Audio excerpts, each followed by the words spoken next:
రాష్ట్రంలో భారీ స్థాయిలో జీఎస్టీ మోసం బట్టబయలైంది. సుమారుగా 100 కోట్ల పైచిలకు నకిలీ ఇన్వాయిస్ల స్కామ్ బయటపడింది.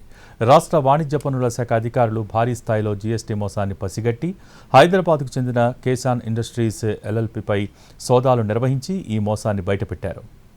తెలంగాణ కమర్షియల్ ట్యాక్స్ అధికారులు ఒక బడా మోసాన్ని బయటపెట్టారు. కేసాన్ ఇండస్ట్రీస్ ప్రధాన కార్యాలయం, కంపెనీ గోదాం, మెదక్ జిల్లాలోని ఆటోమేటివ్ పార్క్, ముప్పిరెడ్డిపల్లి గ్రామంలోని ఫ్యాక్టరీలపై తనిఖీలు నిర్వహించారు. ఈ రైడ్స్లో సదరు సంస్థ సరుకు రవాణా లేకుండానే 100 కోట్లకు పైగా నకిలీ ఇన్వాయిస్లు జారీ చేసి మోసం చేసినట్టుగా అధికారులు గుర్తించారు. ఖాళీ వాహనాలను మహారాష్ట్రకు పంపించి సరుకు రవాణా జరిగినట్టుగా డాక్యుమెంటేషన్ చేసినట్టు గుర్తించారు. వాహనాల చలానాలకు సంబంధించి టోల్గేట్ డేటాను అధికారులు విశ్లేషించడంతో అనేక వాహనాలు సరుకులు లేకుండానే టోల్ పాయింట్లను దాటినట్టు బయటపడింది.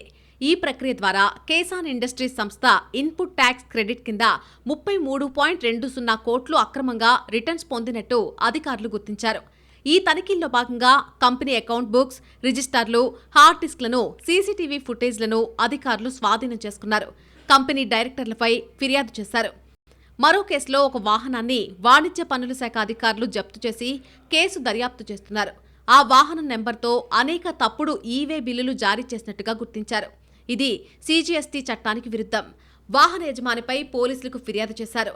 సీఎం రేవంత్ రెడ్డి ఇచ్చిన ఆదేశాల మేరకు ప్రభుత్వానికి రావాల్సిన పన్నులను తప్పించుకునే ఎలాంటి ప్రయత్నాలనైనా అరికట్టేందుకు అన్ని చర్యలు తీసుకుంటామని వాణిజ్య శాఖ చెబుతోంది.